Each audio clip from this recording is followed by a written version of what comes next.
Hello everybody. The game I'm about to show you was a game I played in the Middlesex League last night. I was playing away at Harrow for Muswell Hill, and in this match we had to win to keep our hopes of getting promoted to the next division possible. So I was on board 1, 3 ECF. And the time control was 75 minutes for the first 30 moves, with 15 minutes added on to finish the game. So I was white and I started off with my usual c4.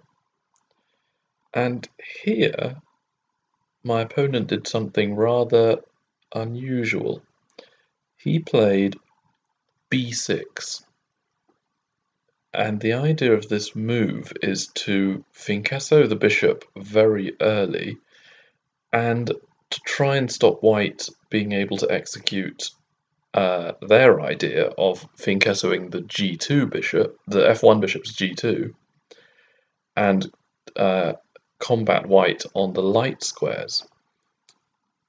So this is a very interesting move, and I decided to play knight f3, bishop g7, bishop b7, and now I could play something different. I could play knight c3, e4, d4, and do something that I don't normally do. But I want to play like the English. I want to do light square control. I want to fianchetto, so I play g3. And I'm now challenging him. I'm saying either you allow me to fianchetto my bishop and I get the English opening, I get the kind of position that I like, or you can take my knight, give up your light squared bishop, and the only thing you'll have to show for it will be my double pawns. So he did not take, he instead played e6, which I think might be the best move on the board. Instead of that, if he takes, I recapture, and the thematic move here is e5. So it helps develop the bishop, which would make way for castling. Also, what it does is it's trying to take advantage of my weak pawn structure. I've got a backward pawn on d2 that wants to come to d4, and I want to be able to move my f3 pawn so that my bishop on f1 could go to g2 and attack the rook. But if I move f4, he'll take and double my pawns, and they'll be left isolated. And if I play d4, this is the really clever point, he can take, and after I recapture, I'm only going to have 3 pawns on the queen side, he'll have 4 pawns on the queen side, and that's a really strong endgame advantage to have a pawn majority. Whereas I would have 4 pawns on the king's side versus 3, but my pawns are doubled, so it's much, much harder to create a passed pawn, and it could be impossible in a king and pawn endgame. But this is the kind of position I do well in because I have the 2 bishops. So I would play bishop g2, knight c6, knight c3, knight f6, and here I'll continue developing by castling, bishop e7, and now I can go about solving the problem of my pawn structure, which I can solve the problems very, very quickly with d3, castles, and now I don't want to play d4 if his pawn on e5 can take, so I play f4. And if he plays d6, his knight on c6 is hanging, and if he doesn't take my pawn, I'll take his pawn, and then play d4. So if he takes, I'll take with the bishop, and I've now completed development, more or less. I've got a good pawn structure here, I've got the two bishops, which will be good in this sort of position where it's a more open centre, and my pawn structure problem is about to be solved because I'll play d4 next move. So I don't have any worries about bishop takes knight early on in the game. So he played e6, he didn't want to go into that sort of position. So I now can fianchetto. And here I was expecting either bishop e7 or knight f6. There's also the idea of c5, but he doesn't need to play that just yet. Instead, f5. So there is some logic behind this move. Firstly, it's attacking on the king's side, where his bishop is pointing towards, so it's quite logical in that way. Secondly, it's controlling another light square.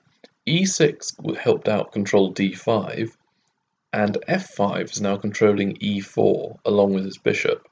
So he's trying to have almost total control over that diagonal.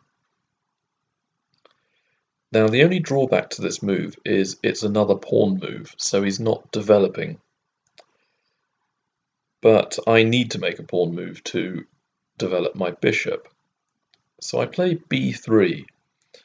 And the idea behind this is if I play d4, I just go into a regular sort of Dutch position. But what I want to do is I want to fianchetto my bishop and try to attack black on the king's side. So bishop e7 is played, bishop b2. So now I'm double fianchettoing, and this is why I like double fianchettos.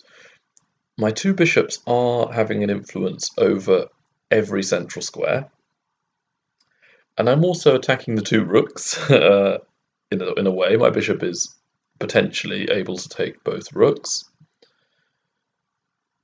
and it's just in the long term, these bishops could have a lot of influence and a lot of pressure on black's position. It's not a temporary attack that can be repelled. It's a slow positional build-up. So the move that's very common in this sort of position is knight f6, again controlling light squares, and maybe later the knight could come to e4, where it will be in my half of the board, exerting a lot of influence and being a very annoying thing to deal with. So if knight f6 was played, I would have castled, and if the knight ever comes to e4, I'll play d3 to attack the knight and make it move. But here he played bishop f6. So I think he was thinking of fianchettoing both bishops, but he didn't want to move the g-pawn as well as the e-pawn, where his dark squares will be very, very weak. So he came up with the idea of moving the bishop twice, and that way he doesn't have to move a pawn. But the problem with this is the f6 square is where his knight is meant to be. How's his knight coming to e4 if it can't go to f6? So as long as I keep his bishop there and don't allow a trade of bishops, he's going to be very hard-pressed to find a good way of coordinating his pieces. So I play knight to c3, and I'm perfectly happy if he takes. Then he'll lose his bishop pair, and I'll still have a strong pair of bishops aiming at the centre. Knight e7. So, okay, he's still controlling the light squares. He's got d5 under control, and e4 is more controlled by him than it is by me. But I castle, and after he castles, I felt here that I had a good advantage. I have developed all four minor pieces, while he has not. And I also feel that my pieces are very well coordinated. The knights are where they're meant to be, attacking the centre, controlling the centre. Bishops are fianchettoed. I've got a pawn chain, which is aiming towards the king and the centre, towards the king side, I should say, and controlling d5. But the one thing I don't have is I don't have centre pawns that have moved yet, so d4. And now I'm trying to occupy the centre.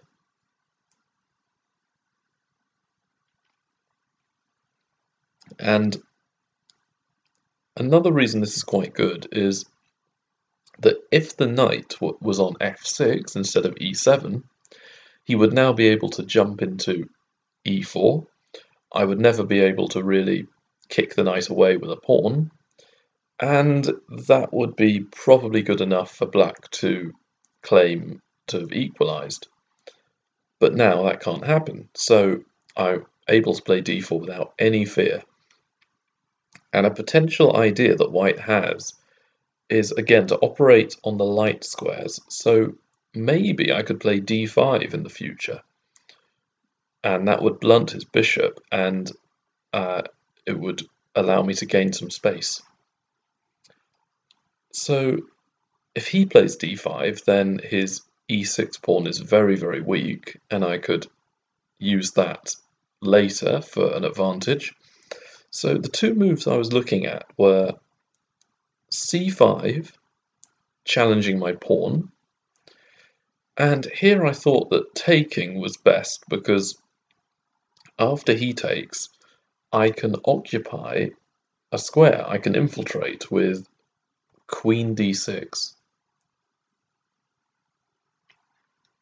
And the general rule is that if you've infiltrated and you can keep your piece there for a few moves, you're going to have such a lot of pressure against the enemy position that you should either be able to win material or force other concessions from your opponent. So I think queen b6 is the best move, defending the c5 pawn and attacking my queen. But I don't need to retreat. I can play rook f to d1. He might want to trade queens here to try and stop me being such a pain. But now, how's he forcing my rook away? I'm just going to keep on pressurizing. So I think the best move is knight c8. And this is the concession. His knight is now on the back rank. It's undeveloped. Rook d2, d6.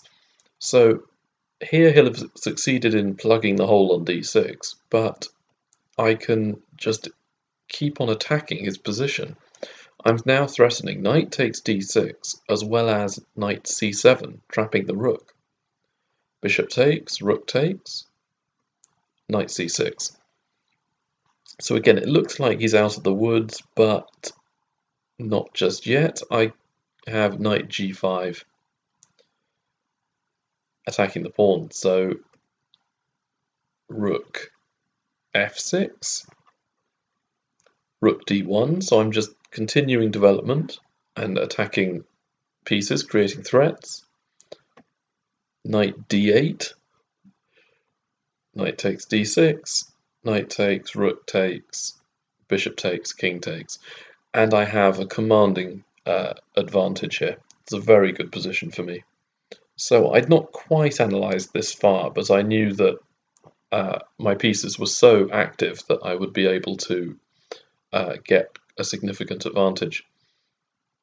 So if we go back, I was not afraid at all of his move c5 because it weakened the d6 square, which is an important thing to notice.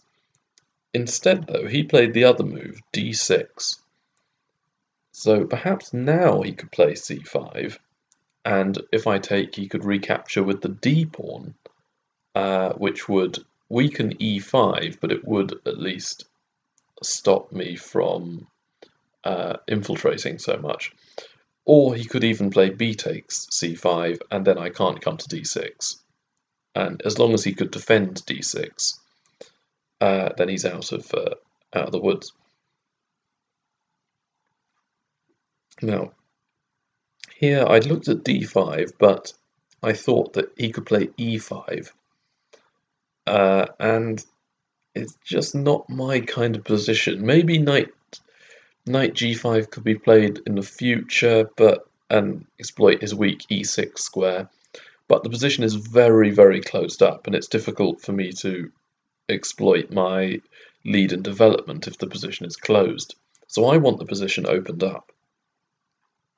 Therefore, I need to look at another pawn break.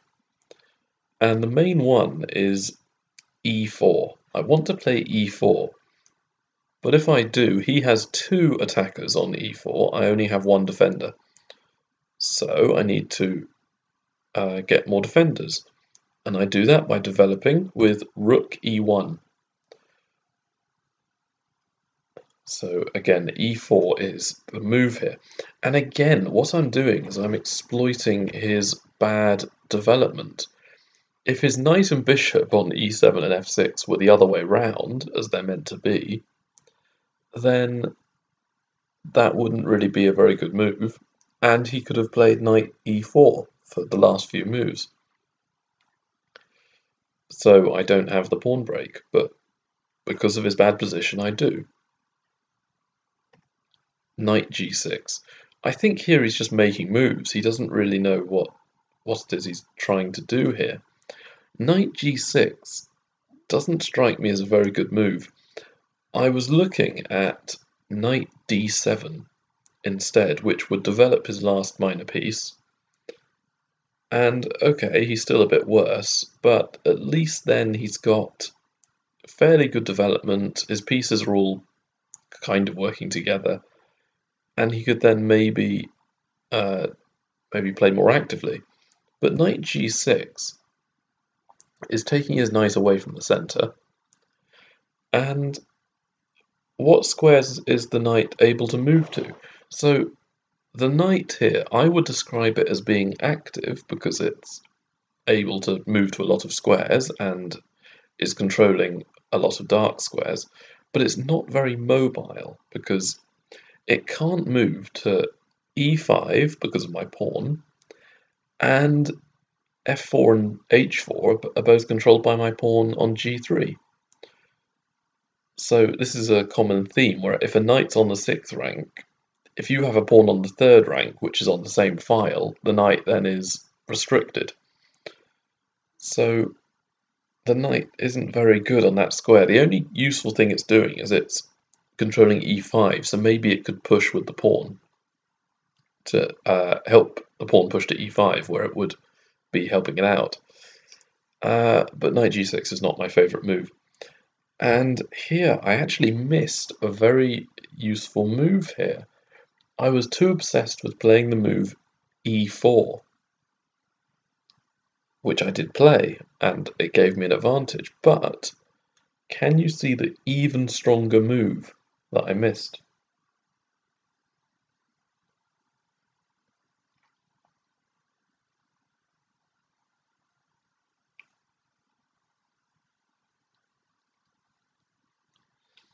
Yeah, I have the move knight g5 because I'm attacking the bishop on b7 and the pawn on e6. So black's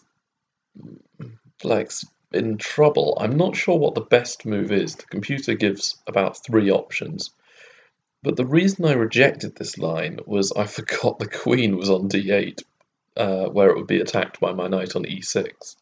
So I'd looked at bishop takes bishop, knight takes e6, and in my head I thought that after this he could play bishop back to b7, and then when I take the rook, he would then retake my knight, and he would have 2 pieces for a rook, which is not so good for me. I'd missed those. His queen's under attack, so queen e8, knight takes rook, bishop b7, knight takes knight, queen takes g6. This is also a line that I'd looked at if I thought he wanted to try for an attack, but the move I'm missing here is knight d5, where I'm cutting off his bishop. Potentially I'm exchanging minor pieces on f6, and I have nothing to worry about. So I missed the much stronger move knight g5. So always be on the lookout for tactics. Instead, though, I follow through with the plan of e4, and I thought he was going to take, where I'd be very happy recapturing with my knight. Instead, though, he plans on closing up the position with f4. It's a very annoying move, where it's trying to open things up on the king's side by taking on g3, and his rook on f8 might become very useful to him. But it's very useful in that it's closing up the center, where I can't take on f5 now, in order to open things up and allow my rook on e1 to have more flexibility and mobility. So the two moves I was looking at, one was d5, where I'm blunting his bishop, but then I thought he had e5, and this is very similar to a Dutch, where he has a pawn chain from c7 to f4, and that could be very, very useful for him in the future when he might be able to create a strong attack on the king's side. And his lack of development is not so important now because it's very difficult for me to use my pieces effectively against his solid wall of pawns. So d5 is not so good. Instead, I pushed with e5, attacking the bishop. Now, this is quite unpleasant. If his bishop moves back to e7, I could take on d6, and then he'll have an isolated pawn on e6 if he doesn't want to lose it. So he took, and what do I take back with? Well, if I take back with the knight, I'd looked at the tactics and I couldn't see anything clearly winning for me, and I realised that a lot of minor pieces would be exchanged, and that might help him get to an endgame. So I don't want to exchange minor pieces. I take with the pawn, and this pretty much forces the bishop to move back to e7. So, okay, let's have a look at this position. I've opened up the center. I've got a lot of space. My rook on e1 is quite useful. It's guarding the pawn. My queen's okay on d1. My rook on a1 could be better. But my knights and bishops are pretty good. Whereas his knight on g6 is almost useless at this point. It can't really move at all other than to the corner, h8. His knight on b8 is about the same in that it's useless. And his rooks are not connected. So, again, I don't really want to exchange. So one of my clubmates, when seeing this game, suggested I play the move Queen e2. And that way I'm making sure he doesn't trade queens. But I don't think it's as good as the move I played, if I'm honest. I think here he might be able to develop with the knight. I would then pin the knight, but his queen could sidestep. And his pieces are a bit more coordinated. I've given him that extra move to allow him to develop. And okay, I can start attacking things, but he always has counter chances that are rather annoying. Because he's developed, he could, for instance, play bishop takes knight and start initiating a kingside attack, where here things are very double-edged, and I would not entirely be sure if I could win this game. I think the computer gives it as almost even in this position, but I'm still not sure who's better or worse, or if it's drawn or not. It looks incredibly complicated. So I don't want that when I've got such a commanding lead.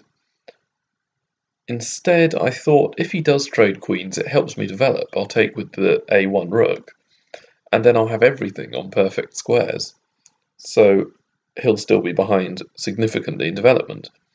So what I want to do is improve my minor pieces. My bishops are practically perfect at the moment, so I play knight e4. And the other thing I was a little bit nervous about was him playing bishop c5 in the future, where his bishop would have a good diagonal, it would be pointing straight at my king, and it would increase pressure against my king side. So I don't want that, I want to take his bishop if it comes to c5. And again, if he tries to exchange, I think I will be better. If bishop takes knight, he's giving up practically all control of the light squares on the queen side, so he'll have plenty of weaknesses for me to exploit. He doesn't take, he instead decides to make another capture on g3 to open up the f-file. But I'm not scared of that, I don't mind. Now, I don't want to take with the knight, because as well as there being tactics on my f3 knight, it's also not very principled in that my pawns would be disconnected and also his knight on g6 could jump onto f4. So I take with the h-pawn, capturing towards the centre, keeping my pawns connected. Maybe in the future I could even play f4 to create a nice pawn chain. And here queen e8 was played. So I think the idea is to play knight d7 and then rook d8. Or, as is quite common in the Dutch, you play queen e8 in order to move the queen over to the king side to say h5. But I'm not too concerned. I improve my pieces with knight d4. And now look at this. This is absolutely horrible. I've got knight takes e6, which is the main threat, and there's also knight f6 check, where I'll lose the knight, but then my bishop on g2 would take on b7, where his rook would be trapped. So this is a horrible position for him. And again, I haven't really done anything too tactical. I've just improved my pieces strategically, and I've created a fantastic position for myself. And from positional advantages, you get winning tactical moves. So the move I was looking at, the one move that might have caused me some problems was queen f7, where, if I'm not careful, queen takes f2 could be played. But I saw a lovely move here. It's not knight takes f6. It's not knight f6, by the way. It's knight e6. Knight takes e6. I love this move because after queen takes e6, I now have knight f6 check, pawn takes. So currently I'm attacking both his bishops and his queen. Queen moves away, bishop takes bishop, so I'm now attacking the rook and the bishop. Bishop takes f6, and I can just get rid of any tactics he might have, any counterattack with queen d5 check, takes, bishop takes check, and after the king moves, I can take his bishop with check. After he takes, I then win the rook for nothing. And now it's a simple win here.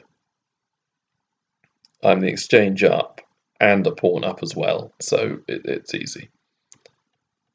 Okay, going back to the game, knight takes e6 is the key threat here, and I could still have played it after queen c8, but I actually thought I saw an even stronger move, and the computer agrees with me. Look at his king and his queen. They're both on the light squares, and they're both diagonally connected to the pawn on e6. So I thought, if only I could get my bishop onto e6, I would be forking the king and queen. So, bishop h3. And what's he going to do? I'd looked at moving his queen away, and I think then I can just take with the knight, and I'm attacking the rook. I've got the knight in a brilliant position. So, this is horrible. He ended up trying to stop my attack with rook f5, and I'm quite principled, so I take with the knight, then he takes with the pawn, so I've kept the bishop pair and I'm still pinning him. I'm pinning the pawn, so I now want to develop some more. Now, what a lot of players do, which is wrong, is once they've won material, they then stop attacking, and they start playing more solidly, more defensively, in order to keep their material advantage and just grind out a win. But I think what's the better idea is once you've won some material by attacking, keep attacking. You've got the material advantage. You've probably got better coordination and a better position. So I attack the pinned piece, or pinned pawn, with queen h5. So bishop takes e4 is not good because I could play rook takes e4. And again, he would then be taking away all control he has over the light squares. So he played knight d7. I now take with the bishop, because again, I don't want to exchange queens. When I've got the attack, I want to have all my pieces on the board. And it's useful to be able to keep pinning a piece he has. Queen e8. So he has got out of the pin. And at this point, again, I could maybe play a more simple move, like bishop takes knight, and then try to just win the game being the exchange up. But I don't do that. I play a much more fun move. And warning, this is so horrible and crushing that you may want to look away. The move I play is knight f6. And look at this, I'm threatening everything. His knight on d7 being attacked twice, his queen's being attacked, his king is in check, h7 is being attacked. So if king h8, I'll take with mate. If his king moves to f8 or f6, I could take the queen. So he needs to take the knight. But what with? I'd analysed all the captures, and I realised that I was completely winning in every single scenario. At this point in the game, he only had 10 minutes left, and he spent about 9 minutes looking at this position, trying to find a way out before we reach move 30 and the time control. So, if he takes with the knight, I take with the pawn, and his bishop is now pinned. Queen c6 threatens mate, but again, I'm not scared of that. Bishop e6 check. If king h8, I have checkmate with the pawn, which I find very, very pretty. And if king f8, I could take the bishop with check, for example, or even the pawn with check, and I've got a monster pawn. So that lie is not very good for him. If he takes with the bishop instead, I have pawn takes, attacking the queen. So queen d8, bishop e6 check, king f8, takes, check, king e7, and now it's a king hunt. There's going to be a checkmate here somewhere. Queen g5 check, king d6, Rook a d1, get all my pieces involved. Bishop d5, queen takes, king e7, bishop takes, check, knight e5, queen e6 mate. So that's what happens if he takes with the bishop. In the game, he took with the pawn, so he's temporarily won a piece for nothing. But that's not going to stay that way. Pawn takes, pawn, and his bishop is pinned, so he plays knight takes f6, and I now take the knight, because again his bishop is still pinned. So he has one last go at it with queen c6. So we reach a position similar to one seen earlier, but this time I don't have the pawn to increase the attack with. So what do? I have to stop checkmate and not lose lots of material. And again, once you've got a good attack, keep attacking. Bishop e6 check, king f8. And here there are several good moves I have, but the simplest one is bishop takes, bishop check. And what's he going to do? If king takes bishop, I have bishop d5 check, winning the queen. If king g7, which is probably the best move, I still have bishop d5, which will win more material. So he instead played king e8, and then resigned after bishop d5. The panacea, the move that stops everything and wins everything. It prevents checkmate, and it's winning more material. His queen is actually practically trapped. It can only go to d7, and then I'll take his bishop and win even more material. So this game was very, very fun for me. I won very convincingly, and I think what was key here was I didn't go crazy. Just going back to the beginning of the game, played very simple chess, got my pieces developed. And so what's different about this? Well, the big difference is his bishop's normally on e7, his knight's on f6. So what are black's plans usually? They are knight to e4 and controlling the e4 square with the knight. So as he can't do that, that means I can do moves that are normally not that safe.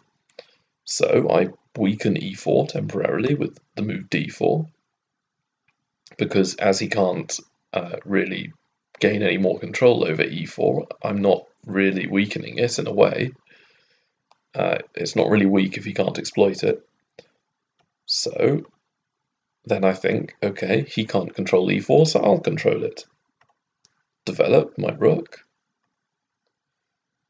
Then he moves the knight, and the one criticism I really have of my game here is that, unlike a computer, I didn't stop every single move and consider all the implications of his last couple of moves.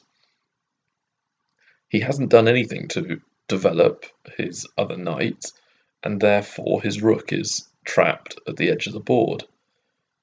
And his queen and rook are not really that active either, so his pawn is also weak on e6. Oh look, maybe I could take the pawn on e6 with a knight and fork them. So I didn't look that far ahead, and if I had done, I might have found the move knight g5, which takes into account all those weaknesses. But I just continue playing simply, and then a lot of my play is based on principle. So after f4, I thought that move can't be that good because how's it developing? How's it influencing the center? And okay, the computer gives f4 as the best move at this point, but all his previous moves were not really the best move on the board. So I'm better developed. I've got very good control at the centre, very well coordinated. So open up the centre, prove I've got the advantage with development. Then his pieces become really, really passive, and I can just keep on improving my pieces because I have more space, more maneuverability. Okay, he's trying to initiate something on the king's side. I lock that down. He's left floundering around with shuffling the queen back and forth. And I look at the position. I think, okay, something is weak. That's his pawn. So the one difficulty in this game, it sounds a bit more like how can this be difficult? How is this hard? Well, the one thing you always have to look at is if you have about 2 or 3 good moves, you have to look at what's the best of the moves. 3 moves are very good for you, but which one do I play? And generally, I would say play the move which is the least complicated, that gives your opponent the least amount of counter chances, least amount of counterplay, and is easy to calculate. So the move that's very easy to calculate is knight d4. It just puts the knight on a better square, attacks the pawn on e6, and also opens up the diagonal against his bishop. This seems very principled. And okay, my e5 pawn is being not being defended, but can he really take it? No, I take on e6 and I'm attacking the rook and his knight on e5. So he has to play queen c8, and I then think, okay, attacking the pawn worked, he moved the queen again and he had to defend it, so how can I continue the attack? Then win the exchange, that's very simple to calculate, and then attack the pinned pawn. So I'm just going off easy moves to calculate. I don't need to look at black's counter chances because there aren't any. Just take the material. I don't need to do anything fancy. Now here, okay, fine. I was a little bit I had to calculate a little bit, but have a look at the position here. I've got both bishops, the rook on e1, the queen, and the knight all having huge influence on the queen side. That's 5 pieces, plus the pawn, which is almost as strong as a piece. So that's 6 pieces. And his pieces are all horribly coordinated, and his king is a little exposed. So what do I do? Well, just open things up more. I've got better development, my pieces are better coordinated, my rook's on the same line as his queen as well. I'm threatening stuff on h7 if his knight were to move. I've got stuff on the long diagonal, so open up the position. And I've got the pin, so I don't need to worry about winning the piece back. I'm going to win it back. Open things up more, exchange at this point. Use the pin, attack the pinned piece. And then, as long as I don't get mated, play a few forcing moves. And my development tells here. He can't take the bishop with the knight because queen f7 mate. And as I've said, any other move, bishop d5 resigns. So I hope you enjoyed this video, hope you found it fun. I certainly enjoyed playing it. Comment, like, subscribe, and see you next time. Bye.